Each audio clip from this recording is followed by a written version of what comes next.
வணக்கம், இது உங்கள் தினக்கதிர். சிங்கப்பூரில் ஏற்பட்டுள்ள புதிய கோவிட் அலையானது லேசான தொற்று என்றும் பீதி அடைய தேவையில்லை என்றும் தமிழக அரசு உறுதியளித்துள்ளது.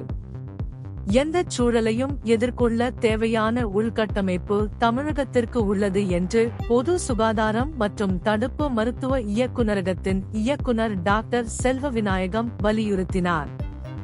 மேலும் கோவிட் அலையினால் தொடர்ந்து சிங்கப்பூரில் மருத்துவமனையில் குறிப்பிடத்தக்க சேர்க்கைகள் எதுவும் இல்லை என்று அவர் குறிப்பிட்டார். அண்மை வாரங்களில் சிங்கப்பூர் உட்பட தெற்காசிய நாடுகளில் கோவிட் வழக்குகள் பதிவாகியுள்ளன என்று டாக்டர் செல்வ விநாயகம் குறிப்பிட்டார். சிங்கப்பூர் மாறுபாடு KB2 ஓமிக்ரானின் துணை மாறுபாடு என்றும் இந்தியாவின் சில பகுதிகளில் அடையாளம் காணப்பட்டுள்ளது என்றும் தமிழகத்தில் அச்சப்பட தேவையில்லை என்றும் உறுதியளித்தார்.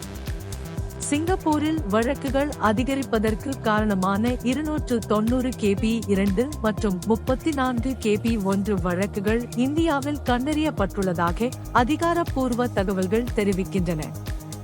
DPHPM ஆல் வெளியிடப்பட்ட ஒரு வீடியோவில் செல்வ விநாயகம் இந்த மாறுபாடு இதுவரை லேசான நோய் தொற்றுகளை மட்டுமே ஏற்படுத்தியுள்ளது, கடுமையான வழக்குகள் எதுவும் பதிவாகவில்லை என்று எடுத்துக்காட்டினார்.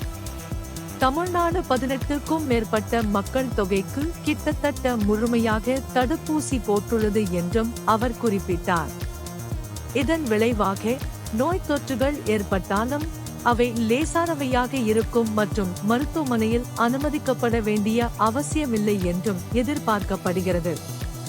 பொது இடங்களில் முகமூடி அணிவது, வயதானவர்கள், நோய்வாய்ப்பட்டவர்கள் மற்றும் கர்ப்பிணி பெண்களுக்கு கூடுதல் கவனிப்பு போன்ற முன்னெச்சரிக்கைகள் அறிவுறுத்தப்படுகின்றன.